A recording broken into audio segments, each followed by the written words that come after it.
ब्राह्मण को वृक्ष कहा गया है। क्या कहा गया है? वृक्ष। मूल का नाम तस्य संध्या, और उसकी जो जड़ है वो संध्या है। वृक्ष की जड़ क्या है? संध्या है।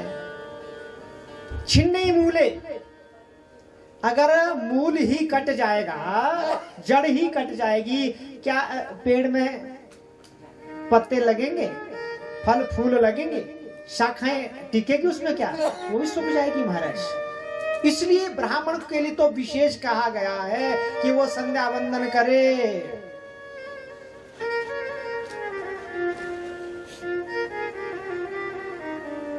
तब जाकर के जो हम ये दान लेते हैं ना वो पचेगा, नहीं तो ये जहर है महाराज। हम यजमान के पास से जो ले जाते हैं ना वस्तु, कुछ वस्त्र है, कुछ धन है, कुछ कोई ऐसी सोने चांदी की कोई वस्तु है, कुछ ले जाते हैं, कोई लोहे की है, कोई पीतल की है, बिस्तर है, कुछ कपड़े हैं, पैसा है, ये यजमान का पाप ले जाते हैं हम महाराज। ध्यान देना महाराज, बड़े ध्यान से सुनना इस बात को आपने। यजमान का पाप ले जाते हैं, और यदि हम उसका प्रायश्चित ना करें तो वो पाप बवंडर के रूप में बन जाता है महाराज। वो प्रायश्चित कैसे होगा? वो संध्या वंदन से होगा। संध्या करनी पड़ेगी, त्रिकालिक संध्या कही गई यहाँ पे कि 3 काल संध्या करनी है, प्रातः काल, मध्याह्न में और सायंकाल। अगर मध्याह्न नहीं कर सकते तो दो प्रकार की संध्या अवश्य करना, सायं संध्या और प्रातः संध्या। उसमें गायत्री का जाप करना, तब जाकर के जो हम वो पाप लेते हैं ना, पाप, वो दक्षिणा लेते हैं, वो वस्त्र लेते हैं, वो धुल जाएगा। कर दग्धा प्रतिग्रह, हाथ जल जाते प्रतिग्रह लेने से। जिह्वा दग्धा परानिन, और दूसरे का अन्न खाने से हमारी जिह्वा दग्ध हो जाती है।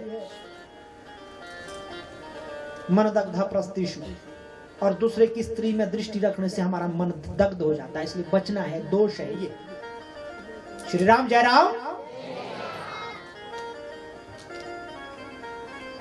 संध्या की वेला में संध्या करनी चाहिए, वो चाहे ब्राह्मण हो, चाहे क्षत्रिय हो, चाहे वैश्य हो। और शूद्र के लिए कहा गया कि सेवा करें।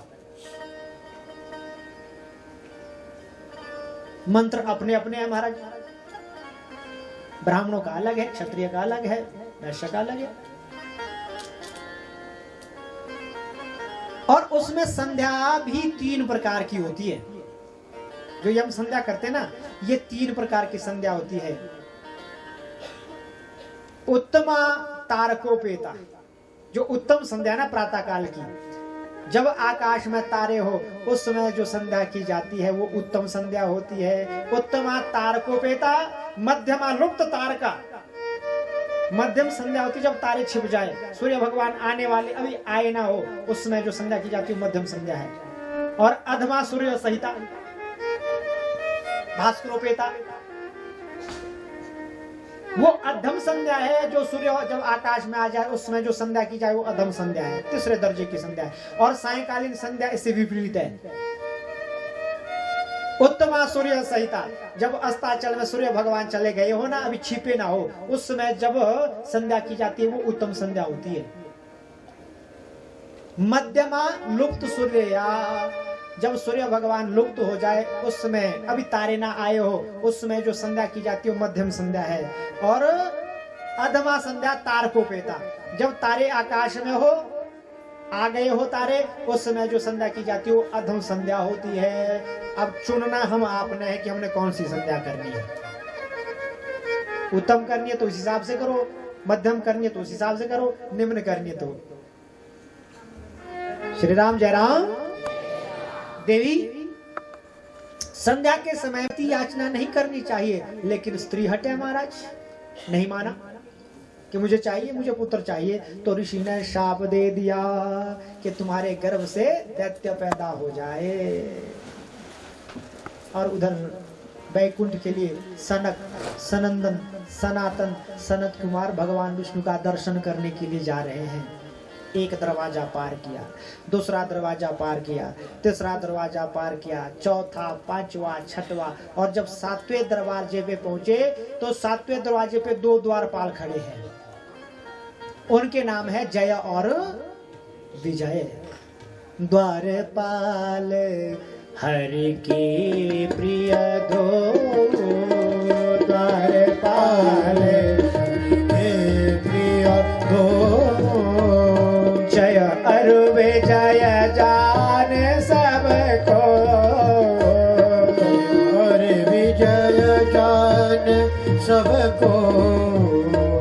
जय अर विजय जान सबको, जय अर विजय जान सबको। द्वारपाल हरि के प्रिय दो, द्वारपाल हरि के प्रिय दो। दो द्वारपाल दरवाजे पे खड़े हैं।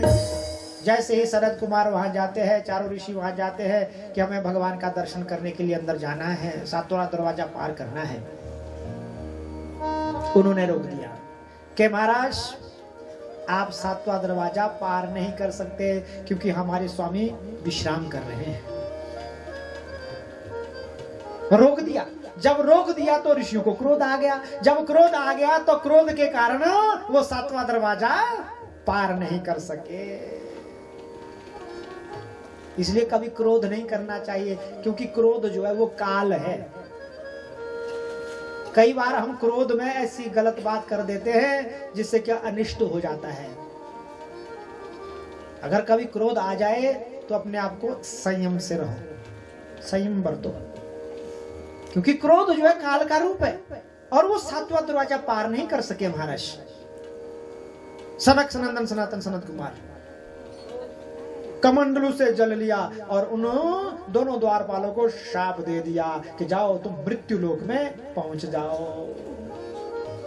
जब शाप दे दिया, ये ध्वनि अंदर पहुंच गई भगवान विष्णु के कानों में। भगवान विष्णु अंदर से बाहर निकले और उन ब्राह्मणों के पास पहुंचे, सनत कुमारों के पास पहुंचे और उनसे क्षमा याचना करने लगे कि मेरे द्वारपाल है, क्षमा कर दो, इनसे गलती हो गई, मेरी गलती। मेरे द्वारपाल है ना, मेरे नौकर है, इनसे गलती हुई, मेरी गलती। मैं तो ब्राह्मणों के चरणों की सेवा करता हूं, ब्राह्मणों के चरणों की रज अपने माथे में लगाता हूं। मैं तो ब्राह्मणों का सेवक हूं, मैं तो ब्राह्मणों के चरणों का बंधन करता हूं। हे ब्राह्मण देवता, मेरे इन द्वारपालों को क्षमा करना। और वो दोनों द्वारपाल भी सनत कुमारों के चरणों में गिर जाते हैं कि महाराज क्षमा कीजिए, क्षमा कीजिए, क्षमा कीजिए, आप ये अपना शाप वापस लीजिए। सनत कुमारों ने कह दिया कि शाप तो दे दिया, अब ये शाप वापस नहीं आ सकता। हाँ, इसको हम कम ज्यादा कर सकते हैं।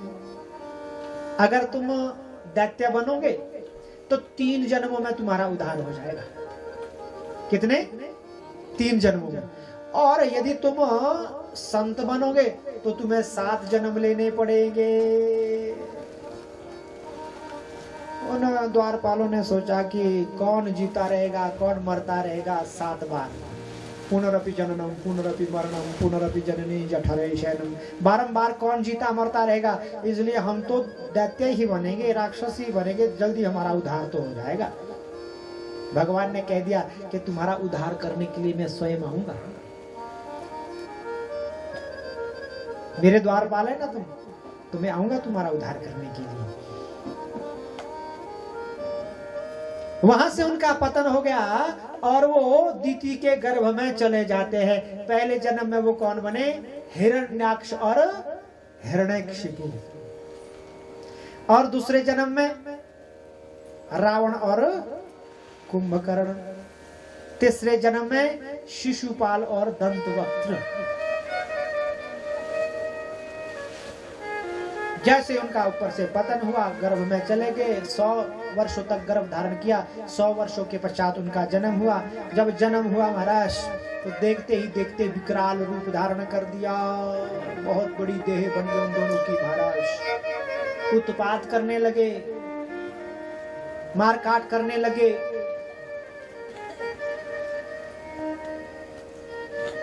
सारे में अपना आधिपत्य जमा दिया उन्होंने महाराज। और जो वो पृथ्वी थी रसातल में, उसके साथ हिरण्याक्ष खेलने लगा। हिरण्याक्ष और हिरण्यकशिपु, इसका आध्यात्मिक अर्थ क्या है? हिरण्याक्ष होता है संग्रह वृत्ति। हिरण्य कहते हैं सोने को। संग्रह वृत्ति, मेरे पास होना चाहिए, बस मेरे पास होना चाहिए, मेरे ही पास होना चाहिए, बाकी किसी के पास नहीं होना चाहिए। यह है हिरण्याक्ष। हिरण्यकशिपु भोग वृत्ति, बस मैं ही खाऊं, मैं ही पहनूं, मैं ही ऐश करूं।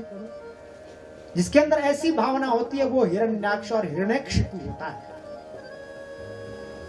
संग्रह वृत्ति और भोग वृत्ति। और उसी समय भगवान की नासिका से एक छींक निकली। जब वो छींक निकली तो उसमें से अंगुष्ठ मात्र प्राणी प्रकट हो गया। देखते ही देखते उसने भी विकराल रूप धारण कर दिया। कौन था महाराज? वो वराह भगवान की। गुरु आते हुए कहने लगे, कहो क्या आज्ञा है कि जाओ पृथ्वी को रसातल से निकाल दो, जल के बीच से निकाल दो और उसकी स्थापना कर दो। वराह भगवान चले जाते हैं और जल के भीतर जब जाते हैं तो एक दैत्य हिरण्याक्ष उस पृथ्वी को पकड़े हुए हैं। भगवान कहने लगे छोड़ दे, अरे दैत्य इस पृथ्वी को छोड़ दे। युद्ध होने लगा महाराज दोनों में, घमासान युद्ध हो गया। कई वर्षों तक युद्ध चलता रहा और अंत में भगवान वराह ने हिरण्याक्ष को मार डाला, वध कर दिया हिरण्याक्ष का, और वहां से उस पृथ्वी को बाहर लाया और उस पृथ्वी की स्थापना कर दी।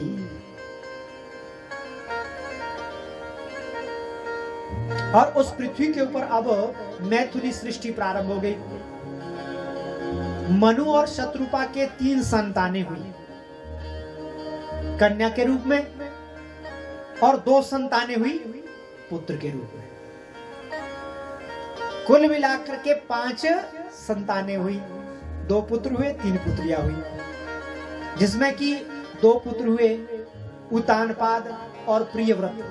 प्रियव्रत बड़े थे, उतानपाद छोटे थे। और पुत्रियां आकुति, देवहूति और प्रसूति। आकुति का विवाह रुचि प्रजापति के साथ किया गया, देवहूति का विवाह कर्दम प्रजापति के साथ किया गया, और जो तीसरी थी महाराज प्रसूति, उसका विवाह दक्ष के साथ किया गया। गोविंद भगवान की। श्री सुखदेव बाबा कहते हैं, हे राजन, ये कथा किस किस के बीच चली है? ध्यान है आपको? ये कथा चली है सूत और शौनकादि 88,000 ऋषियों के बीच में। एक सूत जी कह रहे हैं शौनकादि 88,000 ऋषियों से, और दूसरे श्री सुखदेव जी राजा परीक्षित से ये कथा कह रहे हैं, और तीसरे मैत्रेय जी विदुर जी से ये कथा कह रहे हैं, और टूटे फूटे शब्दों से अपने राम जी ये कथा आपसे कह रहे हैं। गोविंद भगवान की।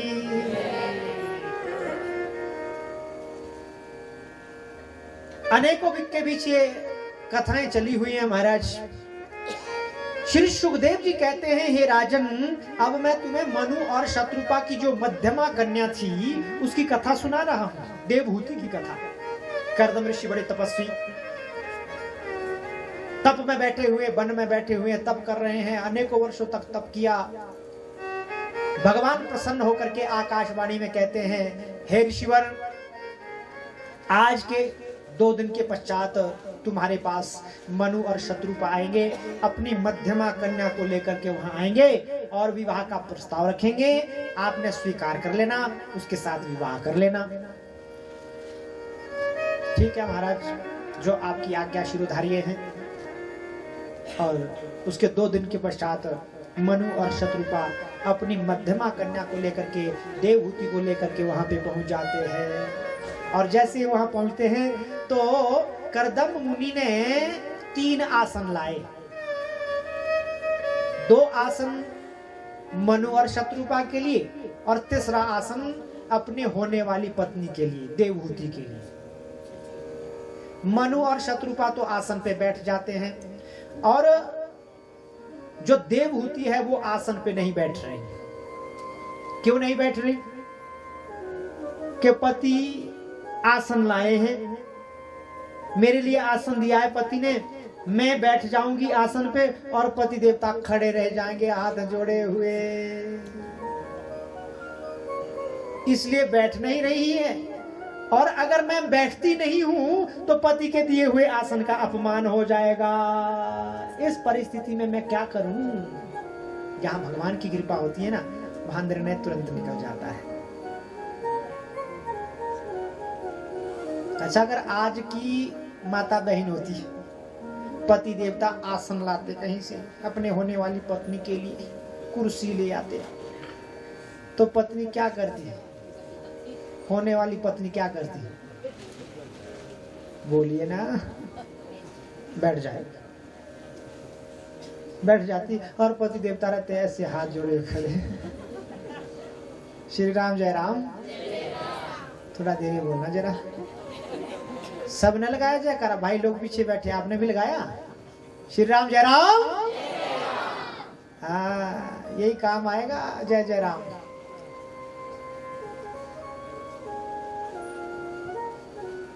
अगर आज की बेटी होती ना, वो तो बैठ जानी थी कुर्सी के ऊपर, पति देवता तो हाथ जोड़े खड़े रहने थे।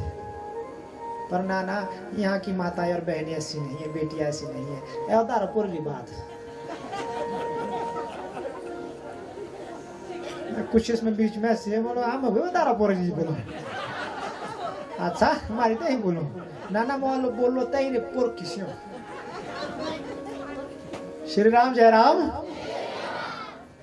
यहाँ की माताएं और बहनें तो अच्छी है महाराज, जो कथा सुनने बैठी है।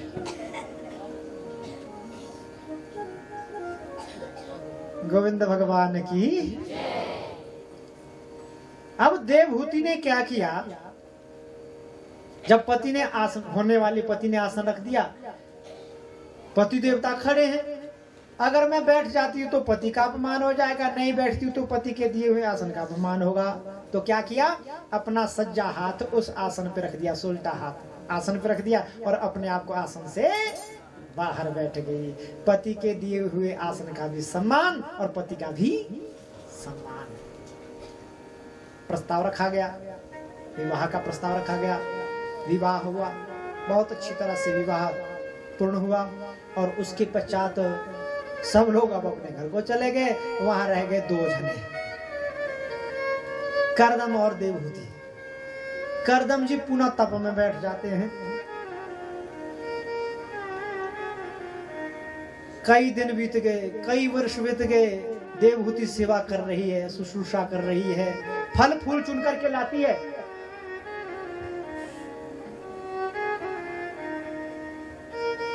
आश्रम में झाड़ू बुहारी करती है, सारी सेवा करती है, अपने पति का सहयोग करती है। महाराज वृद्ध हो गए दोनों।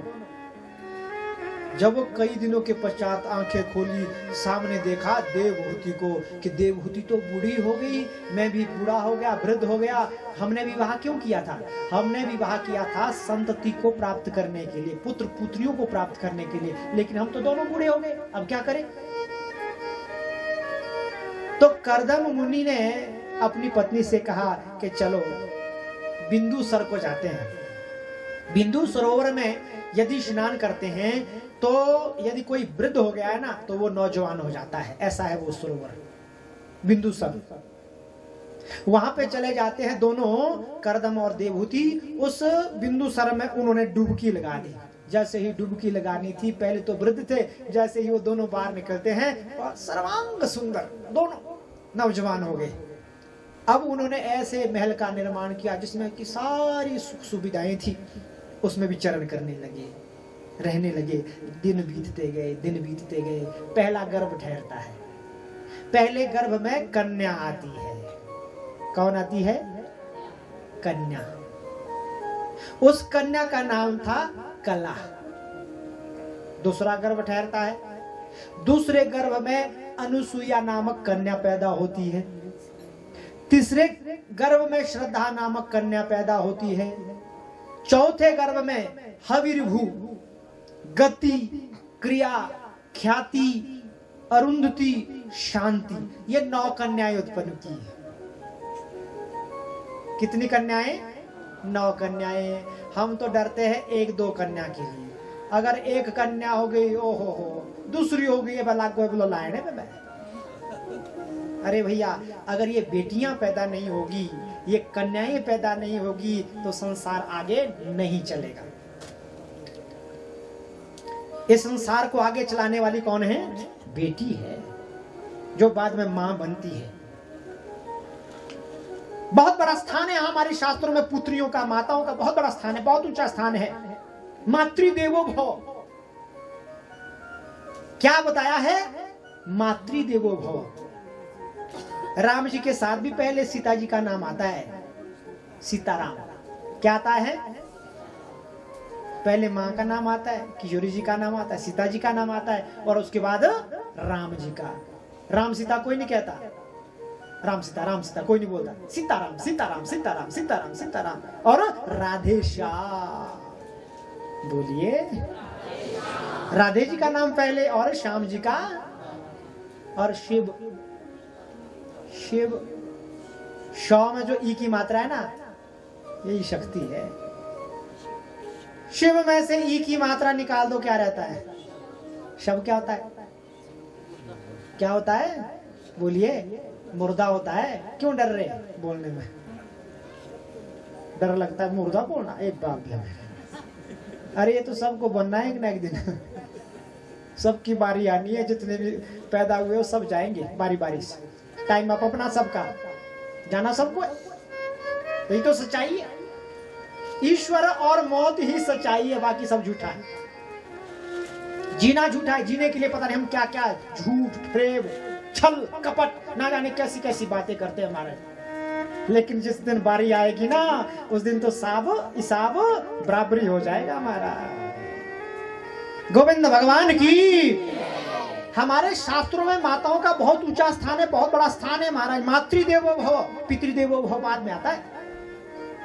शिव में अगर वो ई की मात्रा ना हो तो शिव की कोई वैल्यू नहीं है, वो शव है। भवानी त्वत्पाणि ग्रहण परिपाटी फलमिदम।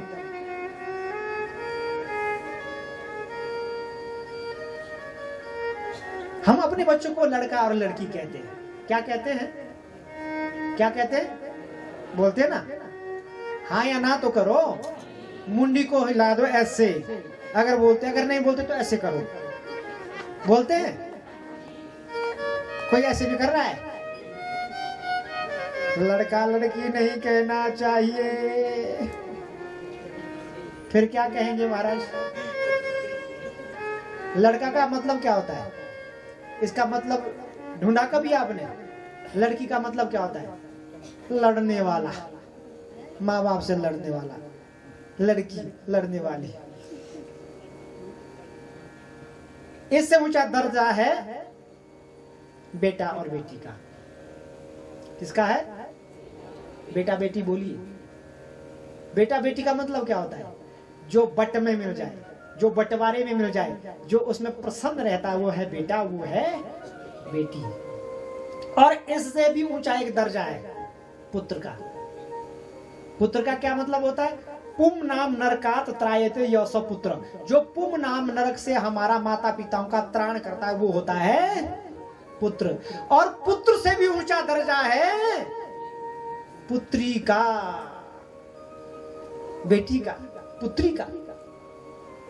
जो पुत्री 3 कुलों का उद्धार करती है।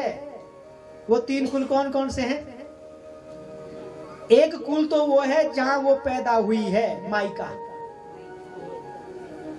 और दूसरा है ससुराल। तीसरा है मड़ोक, मामे। अगर बेटी अच्छा काम करेगी तो 3 कुल तर जाएंगे। अगर वो गलत काम करेगी तो चिन्ह कुल बांधो महाराज।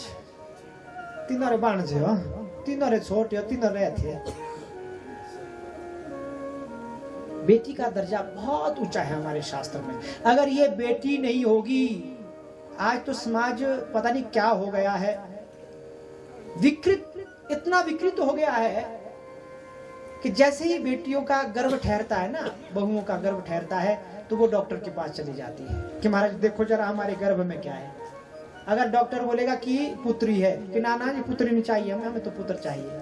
अगर वो पुत्री नहीं चाहिए तो संसार कैसे चलेगा? बड़े बड़े महात्मा कहां से पैदा होते हैं? झड़के आते ऊपर से नीचे, वो ना, वो भी किसी बेटी, किसी मां से पैदा होते हैं। बड़े बड़े प्रधानमंत्री, राष्ट्रपति कहां से पैदा होते हैं? आसमान से झड़के आते हैं वो ना, वो भी किसी बेटी, किसी मां से पैदा होते हैं। अगर वो बेटी पैदा नहीं होगी, हम डॉक्टर के पास चले जाते हैं और वहां पे अल्ट्रासाउंड इत्यादि करवाते हैं कि महाराज बेटी है तो हमें नहीं चाहिए। कितना बड़ा पाप, कितना जघन्य अपराध है, बहुत बड़ा पाप है। अरे भैया आने दो, कौन किसका खाता है? हम कहते हैं महाराज अब तो बड़ा खराब जमाना है, कैसे लिखाएंगे, कैसे पढ़ाएंगे। अरे भैया आप कौन होते हैं पढ़ाने लिखाने वाले? जिसने पैदा किया है पालने वाला भी वही है, जिसने दांत दिया है चबेना भी उसने दिया है। हम तो फालतू की चौधरचारी बीच में करते हैं और अब जो है घटता जा रहा है, औसतन घटता जा रहा है महाराज। मेरे ख्याल से बहुत सारे गांव ऐसे, मेरे ख्याल से हर गांव में ऐसा होगा कि 4, 5, 10 के पीछे 4 लड़के कुंवारे रह रहे हैं। गौर करना इस बात का आपने, बड़े सुनने योग्य बात है ये। 10 लड़के हैं तो 6 लड़कियां हैं, और वो 4 कुंवारे रह रहे हैं महाराज। क्यों कमी आ रही है? और अधिकतर ऐसा हो रहा है कि हम एक ही बच्चे को पैदा करते हैं, सारे रिश्ते खत्म। अगर बेटी है तो भाई का रिश्ता खत्म, अगर बेटा है तो बहन का रिश्ता खत्म। किसको बुआ बोलेंगे, किसको बहन बोलेंगे? कम से कम 2 बच्चे तो जरूर पैदा होने चाहिए मां बाप के, कम से कम 2।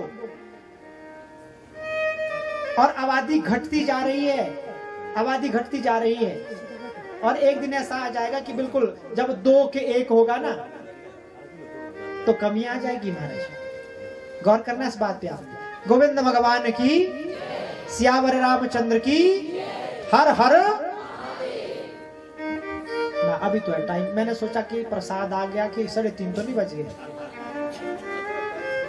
क्योंकि कई बार ऐसा था ना कथा में इतने बह जाते कि समय का ही पता नहीं लगता। अभी तो आधा घंटा शेष है, अभी तो है हमारे पास समय।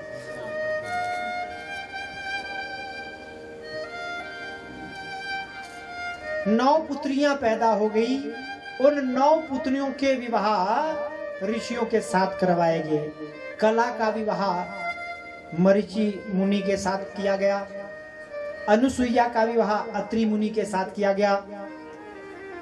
श्रद्धा का विवाह अंगिरा ऋषि के साथ किया गया।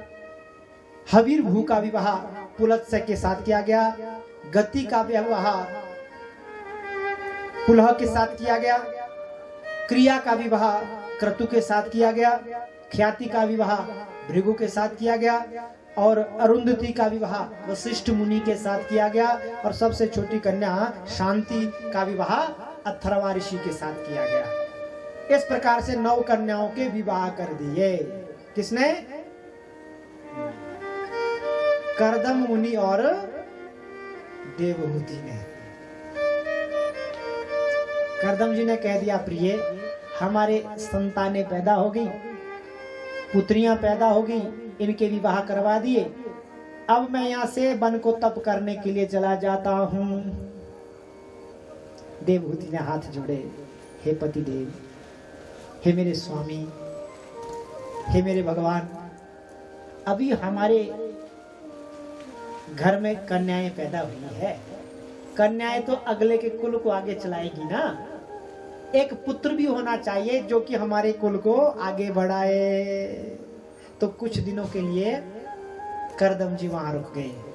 समय बीतता गया, गर्भ ठहरा, गर्भ पूरा हुआ और जन्म हो गया उस गर्भस्थ शिशु का। तो गर्भ से वो कौन पैदा हुए? कपिल देव भगवान की, जो कपिल देव भगवान विष्णु के अवतार कहे गए हैं। और उसके पश्चात जब पुत्र पैदा हुए, कपिल देव भगवान प्रकट हुए, तो करदम जी तपस्या करने के लिए वन को चले जाते हैं। अब यहाँ प्रश्न उठता है कि वन को हम क्यों जाते हैं? क्यों जाते हैं वन को? तपस्या करने के लिए।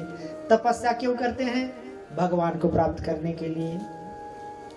फिर वो जब कपिल देव भगवान घर में प्रकट हुए हैं, तो करदम मुनि तपस्या करने के लिए वन को क्यों गए?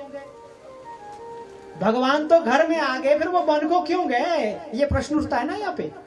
तो इसका उत्तर ये है कि आश्रमात आश्रमम गच्छे, कि एक आश्रम से दूसरे आश्रम में जाना चाहिए।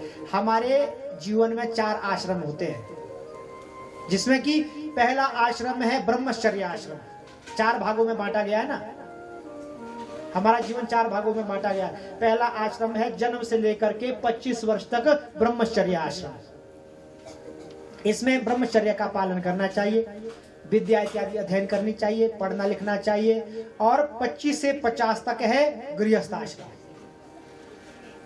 उसमें विवाह भी करना चाहिए, धन पैसा भी कमाना चाहिए, पुत्र पुत्री भी उत्पन्न करने चाहिए, क्योंकि ताकत उसी समय होती है पैसे कमाने की। कब? 25 से 50 के बीच में।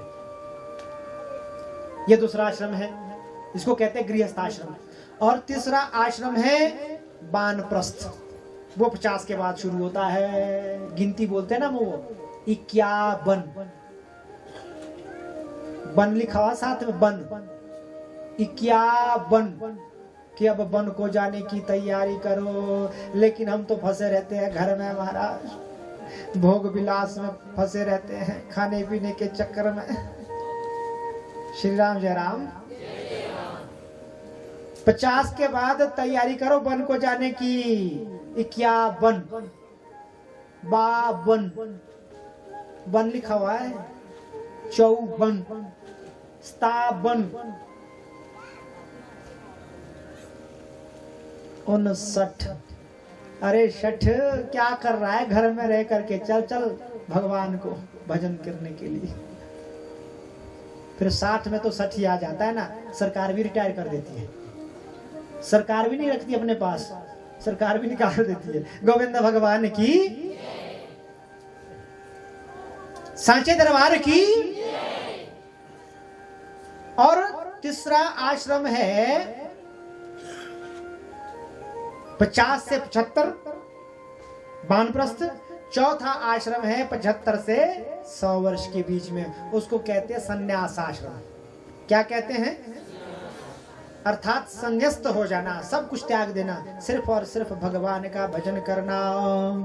प्रथमे नार्जितम विद्या, जिसने पहले आश्रम में विद्या प्राप्त नहीं की 25 वर्ष तक, उसने कुछ नहीं किया। द्वितीय ना अर्जितम वित्तम, और जिसने दूसरे आश्रम में पैसा नहीं कमाया 25 से 50, समझो कि उसने कुछ नहीं किया। तृतीय ना तपस्तप्तम, और तीसरे आश्रम में 50 के बाद जिसने तप नहीं किया, उसने कुछ नहीं किया। चतुर्थे किम करिष्यसि, चौथे में तो कुछ भी नहीं कर पाओगे भैया। जब 75 से ऊपर चले जाएंगे ना गोविंद जी, उनसे पूछना जो 75 से ऊपर चले गए हैं, कुछ नहीं कर सकते।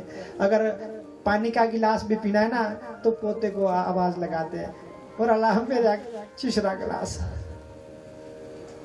कोई काम करना है तो जो साथ में उनको आवाज देंगे, क्योंकि उठ नहीं पाएंगे महाराज। 75 के बाद फिर शरीर शिथिल हो जाता है, यहाँ तो 50 के बाद शिथिल होना प्रारंभ हो जाता है।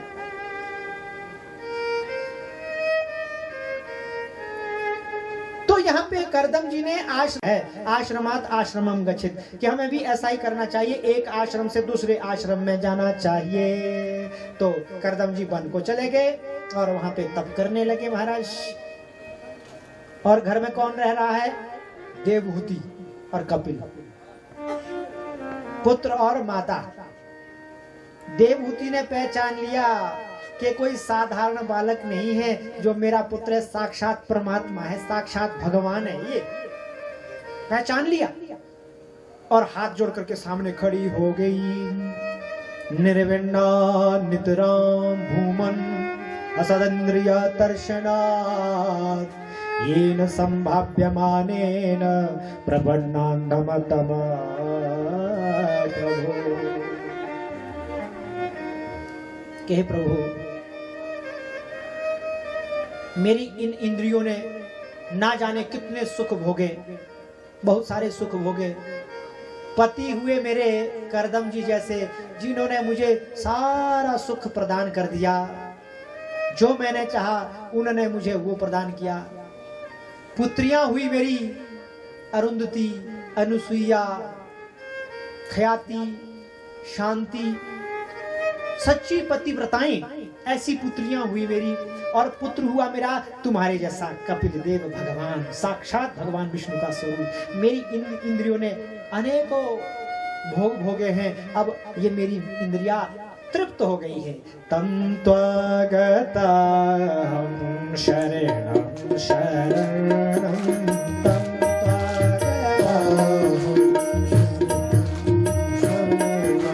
तम त्वगता हम शरणं शरणं तम त्वगता सभृत संसार तरो कुठारं स्वभृत संसार तरो कुठारं जिज्ञासयाहं प्रकृते पुरुषस्य नमामि सधर्म हृदं वरिष्ठं तं त्वगताहं शरणं शरणं। कि प्रभु, मैं आपकी शरण में आई हूँ, आप अपना ज्ञान रूपी कुल्हाड़ा उठाइए और मेरे अज्ञान रूपी इस वृक्ष का छेदन कीजिए, काट दीजिए। कपिल देव भगवान ने कहना प्रारंभ कर दिया, माता, साधु कैसा होता है, संत के क्या लक्षण होते हैं। माँ, सावधान होकर के सुनो। तितिक्षव कारुणिकः सुहृदा सर्वदेहिना अजात शत्रवः शान्ताः साधवः साधुभूषणा। साधु कैसा होता है? तितिक्षवा, जो सहनशील हो। किसको कैसे कहते हैं साधु? जो सहनशील हो। अगर किसी ने एक थप्पड़ मार दिया, अगर उसके बदले थप्पड़ मार दिया, तब तो वो बराबरी के है महाराज। एक बार की बात है, एक साधु को एक धोबी ने पीट लिया। धोबी ने कैसे पीटा? साधु को पकड़ा और पटक पटक करके, जैसे कपड़े धोते हैं ना, वैसे पछाड़ा महाराज धोबी पट से। और वो साधु भगवान को पुकार रहा है, हे भगवान जल्दी आओ, मेरी रक्षा करो, इस धोबी से मेरी रक्षा करो, मुझे मार डालेगा ये, मुझे पटक पटक कर ये मार रहा है, प्रभु आओ मेरी रक्षा करो। और उधर से बैकुंठ से भगवान आने के लिए तैयार हो गए, गरुड़ को लिया और जैसे ही आने लगे, उसने सोचा कि जब तक भगवान आएंगे ना, तब तक ये धोबी मुझे मार देगा। तो साधु ने क्या किया, उसको ही पकड़ लिया महाराज और उसको पटकने लगा। भगवान आधे रास्ते से पीछे हो गए, वापिस चले गए। क्यों गए वापिस? वो इसलिए गए कि ये दूसरा धोबी है। अगर ये महात्मा होता, संत होता, तो ये मेरा इंतजार करता है, मैं इसकी रक्षा करने के लिए जा रहा था। पर ये तो दोनों बराबरी के हैं। तितिक्षवः, जिसके अंदर सहन करने की शक्ति होती है, सहनशील होता है, जो दयालु होता है, शांत होता है। साधव साधु भूषण, जो समस्त देहधारियों में हर प्राणी को वो अपने समान समझे, कि जैसी पीड़ा फलाने आदमी को होती है, जैसी पीड़ा मुझे होती है, वैसी उसको भी होती है। अपने समान समझे, सबका हितु हो। शांता, जो शांत हो। साधव साधुभूषण, कि साधु के आभूषण है वहां, माँ, इस संसार में जो कुछ भी होता है ना, वो सब मेरी आज्ञा से होता है। कपिल देव भगवान कह रहे हैं, क्योंकि इस संसार का मेरी आज्ञा के बिना पत्ता भी नहीं हिलता। मद भयात वाति वातोयम सूर्यस्तप्ति मद भयात वर्षति इंद्रो दहत्यग्नि मृत्यु चरते मद भयात। जो ये वायु चलती है ना माता, ये मेरे भय से चलती है।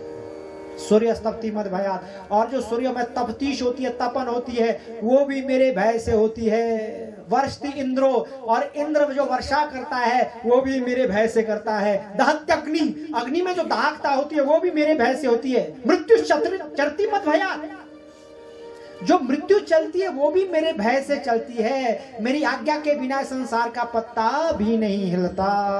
मां, सबसे पहले तो हमारे मन को पवित्र करना होता है,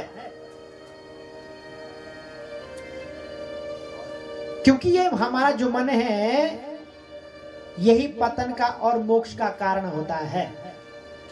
मनः एव मनुष्यानाम कारणम बंध मोक्षयो, गीता जी में कहा है। हमारा मन ही पतन का कारण होता है और हमारा मन ही मोक्ष का कारण होता है। और इस मन को रोकना पड़ता है। कैसे रुकेगा महाराज जी? कि इसमें डंडे का प्रहार करना पड़ेगा। कौन से डंडे का? ज्ञान रूपी डंडे का। एक राजा थे, उन राजा ने घोषणा कर दी प्रजा में कि जो मेरे इस बकरे को तृप्त करके लाएगा उसको मैं आधा राज्य दे दूंगा। उनके पास एक बकरा था, जो इस बकरे को तृप्त करके लाएगा उसको मैं आधा राज्य दे दूंगा। मंत्री संतरियों ने सोचा कि हमारे तो मौज हो गई, हम तो बिना मेहनत के राजा बन जाएंगे, आधा राज्य मिल जाएगा। तो सारे मंत्री संतरी आ गए महाराज, वहां पे सब लोग आ गए कि महाराज मैं तृप्त करके लाऊंगा, मैं लाऊंगा, मैं लाऊंगा, मैं लाऊंगा। आपस में लड़ने लगे। राजा ने कहा कि बारी बारी से ले जाओ, कि महाराज अगर ये तृप्त करके लाएगा तो मैं तो वंचित हो जाऊंगा। अरे बारी बारी से करो, लग जाएगा पता। एक मंत्री उस बकरे को बांध करके ले गया जंगल में, हरी हरी घास पत्तियों के बीच में ले जाता है। और जैसे ही वो हरी हरी घास पत्तियों के बीच ले जाता है, बियावान जंगल में ले जाता है, बकरा नई नई पत्तियां खा रहा है, नई नई घास खा रहा है। बकरा रुष्ट पुष्ट हो गया महाराज, सारे दिन भर चुगाया। जब सायंकाल घर लाया, मंत्री ने कह दिया महाराज देखो आज मैंने ये बकरा तृप्त करके लाया है। उसका पेट भी बड़ा था, हो गया था महाराज, खूब रच गया था वो। राजा ने कहा कि मैं इसकी परीक्षा लूंगा। गोविंद भगवान की, सोने वालों की। सोना वाला ये सोना नहीं सोचना आपने, पिन ड्रॉप साइलेंट, शांत, उनकी भी जय करनी पड़ती भैया। सुनने वाले की तो है ही जय, पर सोने वाले की भी जय होनी चाहिए। सबकी जय होनी चाहिए, किसी की पराजय नहीं होनी चाहिए, सबकी विजय होनी चाहिए। अपना पड़ोस देख लेना जरूर आपने, ये फैलने वाली बीमारी भी है। एक से दूसरे में, दूसरे से तीसरे में, तीसरे से चौथे में, और वो गद्दी तक आ गई तो फिर बाद में बोलेंगे चले बाबा बढ़िया भी सुतो था पूरा गा दिएगा से ठड़ा बढ़िया व्यास। गोविंद भगवान की। मैं अपने दोष देख रहा हूं, आपके नहीं, अपनी कमी। अगर कहीं आप सो गए तो मैं भी आपके साथ साथ।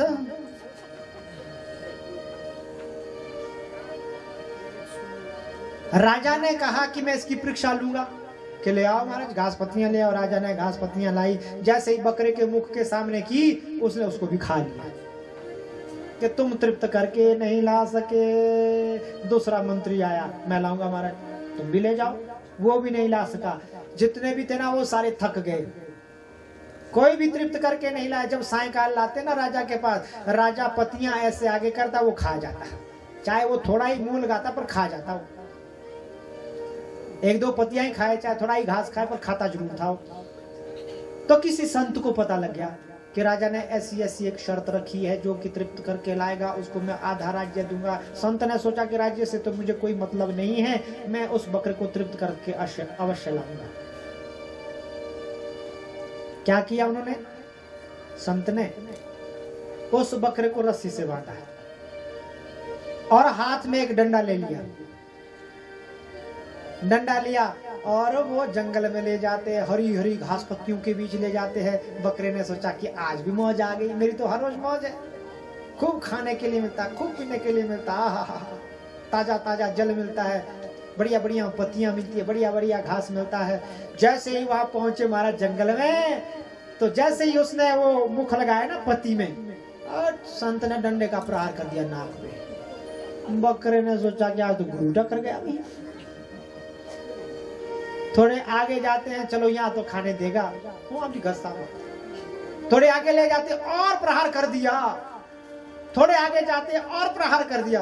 बकरे ने सोचा कि आज तो मैं एक भी घास का पत्ता नहीं खा, तिनका भी नहीं खा सकूंगा, पत्ता नहीं खा सकूंगा, आज तो मैं भूखे का भूखा रहने वाला हूं। जैसे ही वो पत्ते में अपना मुख लगाना चाहता है, तो संत क्या दिखाते हैं? डंडा। देख ले, फिर गुरुजी खड़े हैं यहाँ पे, अगर तू पत्ती खाएगा, घास खाएगा, फिर देख डंडा है हाथ में। सारे में घुमाया, सारे दिन भर एक भी पत्ता नहीं खाया, घास का एक भी तिनका नहीं खाया, और सायंकाल ले आए कहाँ? राजा के पास। और राजा से कह दिया कि महाराज मैंने आज इसको तृप्त करके लाया है। हर राजा देखने लगे और हंसने लगे। मेरे को तो लगता है कि आज तो उसने एक भी तिनका नहीं खाया घास का, आज तो ये भूखे का भूखा है, इसका पेट तो पीठ के साथ लगा हुआ। नहीं नहीं महाराज, मैंने तृप्त करके लाया, आप ले आओ। जैसे ही राजा ने वो घास पत्तियां लाई बकरे के आगे की, बकरे ने सोचा कि अब तो मिल गया कम से कम। उतने में संत ने डंडा दिखा दिया, देख ले फिर, और उसने अपना मुख मोड़ दिया। बकरे ने मुख मोड़ दिया। राजा ने कह दिया कि आज तुमने सच में इसको तृप्त करके लाया।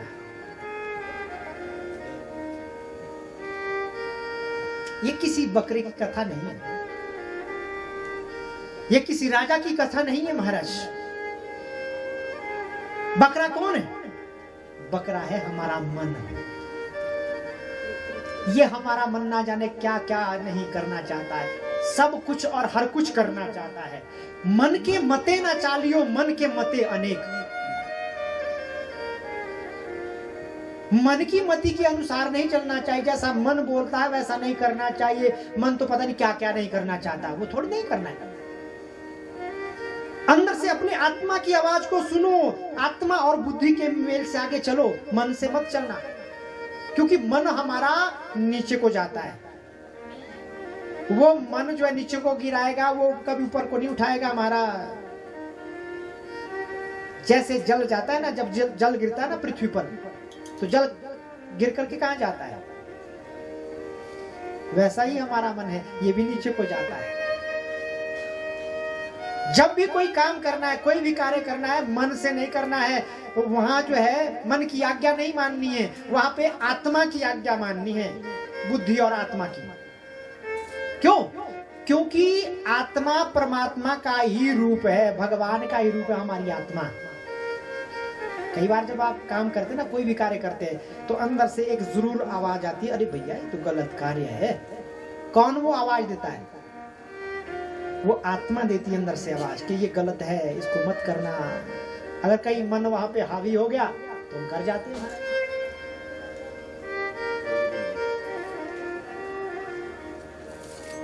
गोविंद भगवान की। मनः एव मनुष्याणाम कारणम बंध मोक्षयो। हमारा जो मन है ये बकरे की तरह है, कई कुछ करना चाहता है, सब कुछ करना चाहता है। इसको महाराज रोकना पड़ेगा। कैसे रोकेंगे? ज्ञान रूपी डंडे का प्रहार करना पड़ेगा, तब रुकेगा मन, ऐसे नहीं रुकेगा।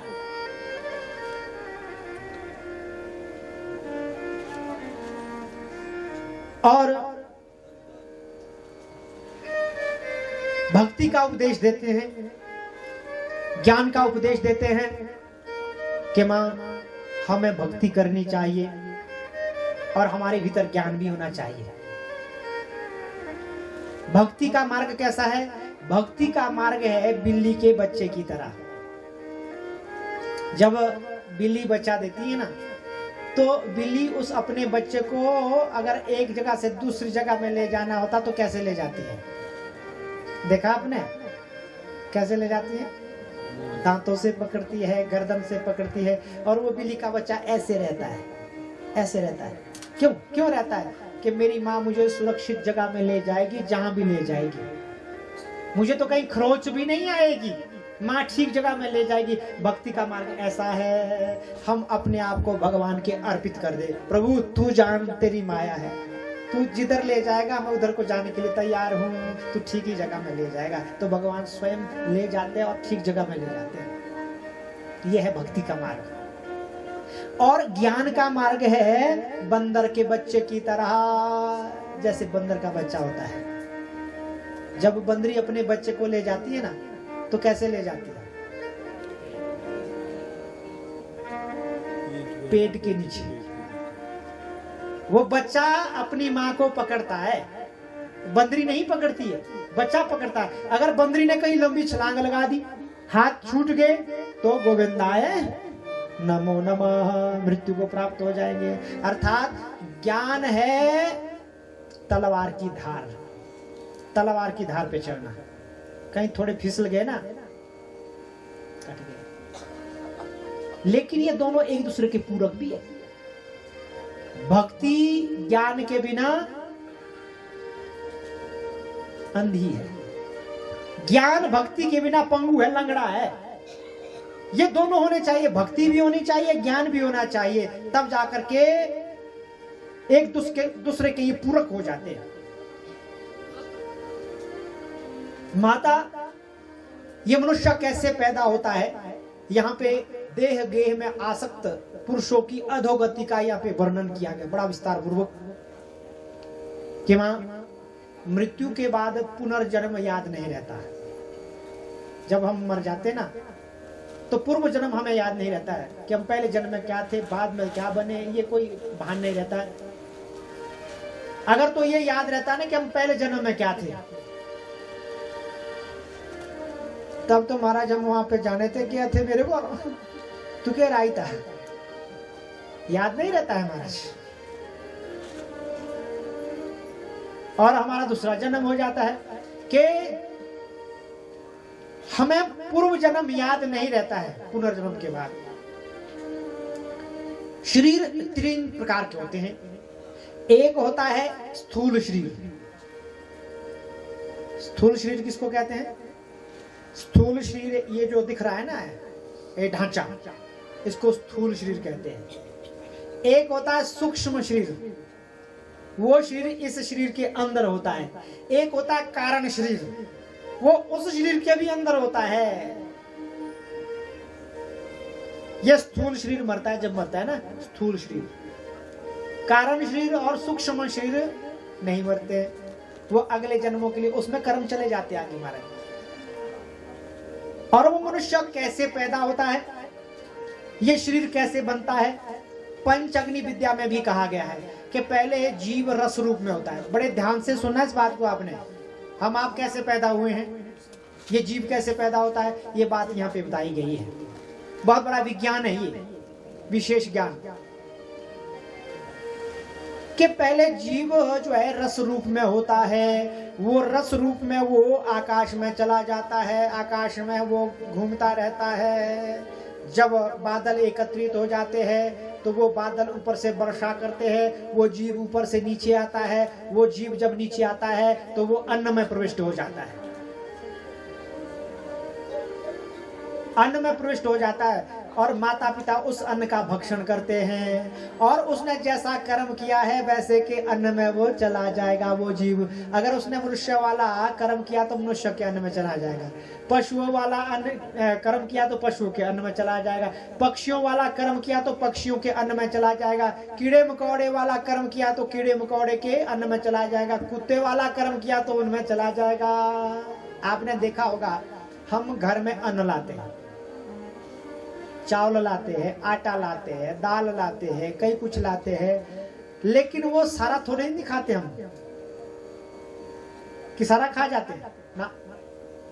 कई बार खाती खाती बार भी कोई दाना गिर जाता है नीचे, क्या उसको खा जाते हैं ऊपर ना। कोई ग्रास गिर जाता है बाहर, थाली से बाहर गिर जाता है, खाते हम उसको। क्यों गिर रहा है वो दाना, क्यों गिर रहा है वो ग्रास? क्योंकि उसमें वो जीव बैठा हुआ है जिसके लिए वो जाने वाला है वो अन्न।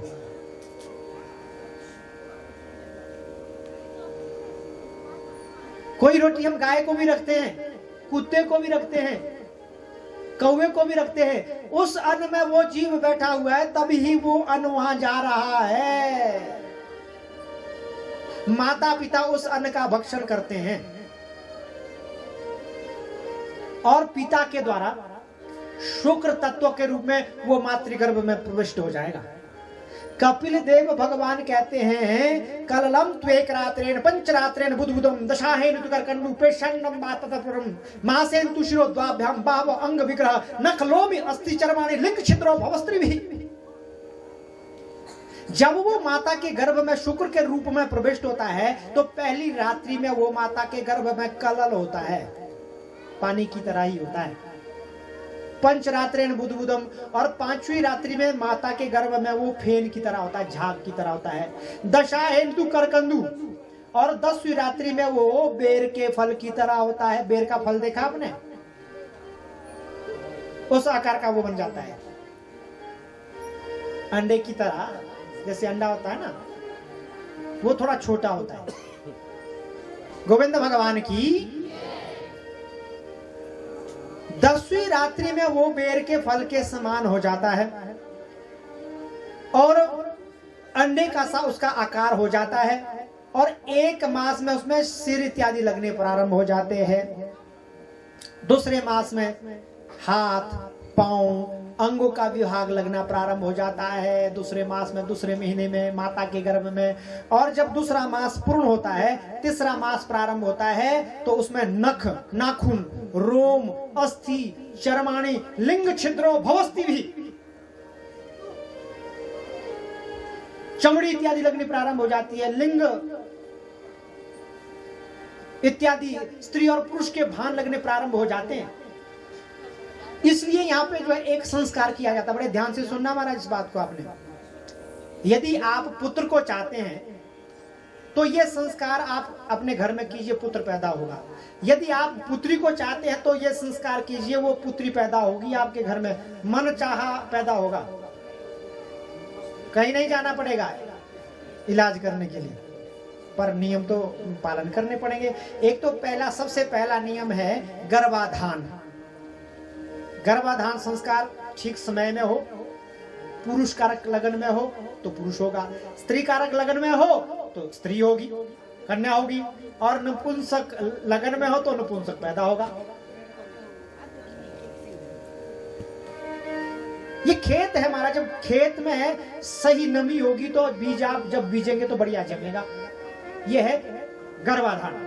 और जब दूसरा मास पूर्ण हो जाता है, तीसरा मास प्रारंभ हो जाता है, उसमें पुंसवन संस्कार किया जाता है।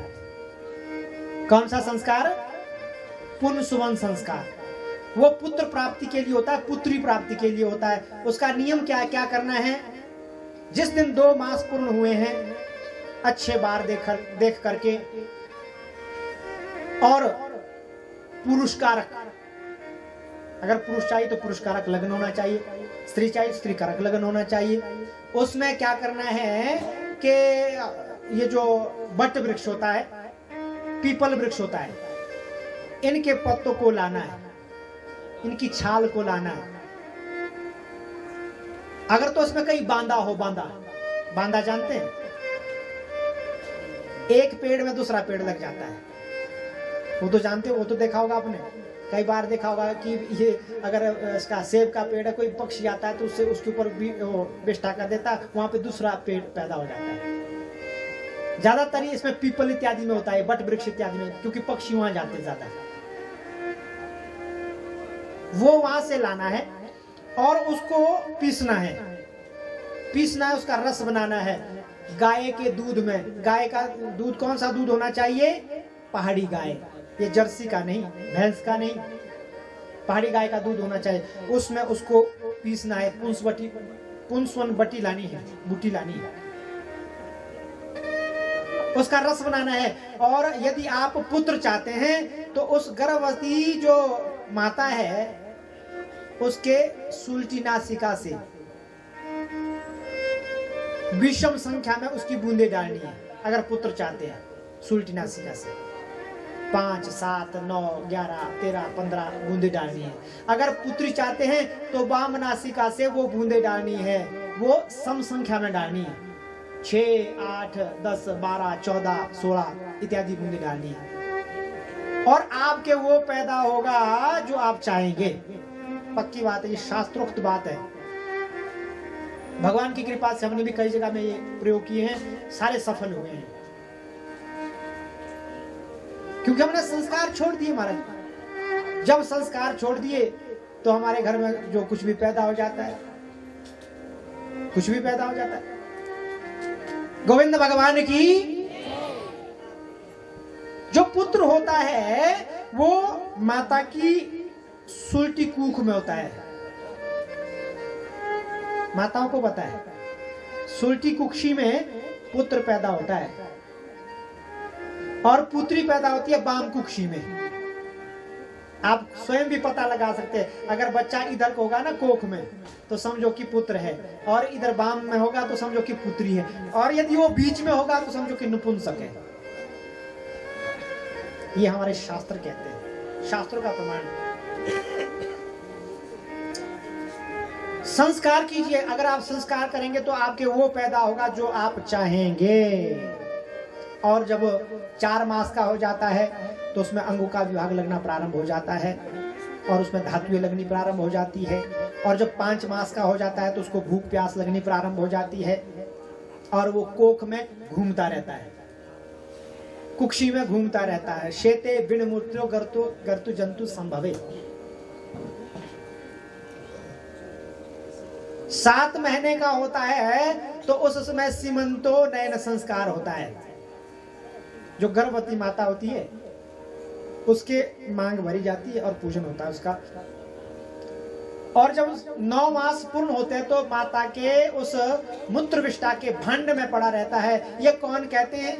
कपिल देव भगवान कह रहे हैं अपनी माता से, माँ वो जब अपनी माँ के गर्भ में पड़ा रहता है तो भगवान के हाथ जोड़ता है और कहता है कि हे प्रभु मुझे इस कुंभीपाक नरक से बाहर निकाल दे। उल्टा करके पड़ा रहता है।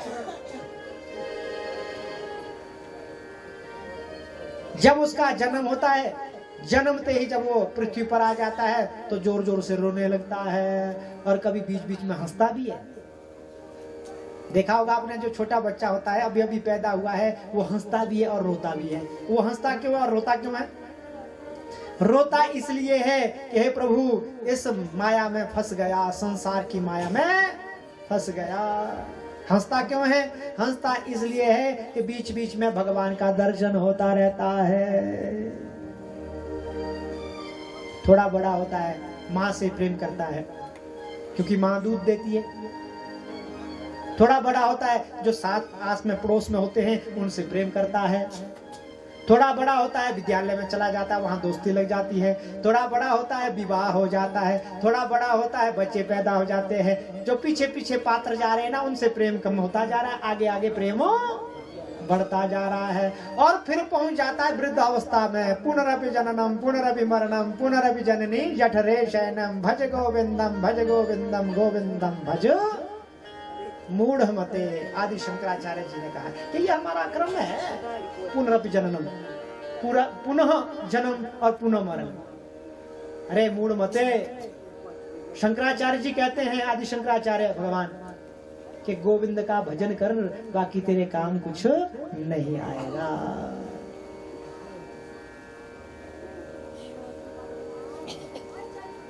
ओ प्यारे परदेसी पंछी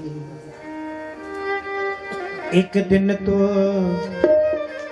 आज की कथा का अंतिम भजन, क्योंकि आज का समय हो गया, ठीक 3:30 बज गए।